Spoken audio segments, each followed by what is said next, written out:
4000 ஆண்டுகளுக்கு முன்பு வால்மீகி எழுதிய விவேக சிந்தாமணி கூறும் நீதி சாஸ்திரம்.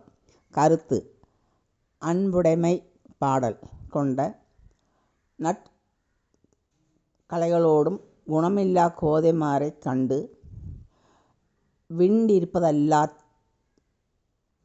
கனவிலும் புல்லவொண்ணா துண்டென மதுவை உண்ணவோ வியப்பூவில் விழுந்த வண்டினம் பட்டபாடு மனிதரும் படுவார் தாமே.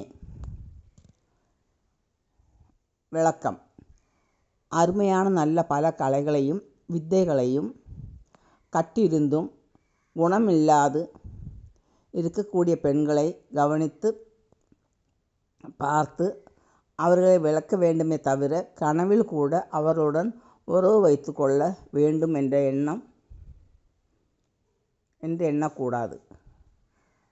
அவ்வாறு உறவை வைத்து கொண்டார்களே ஆனால் அப்படிப்பட்டவர்கள் எழுதப்பட்ட ஓவியமான ஒரு தாமரை பூவில் தேன் கிடைக்கும் என்று கருதி முட்டி மோதிய வண்டு இனங்கள் அடைந்த துன்பத்தையும் துயரத்தையும் அம்மனிதர்களும் படுவார் என்பது உண்மையான ஒன்றாகும்.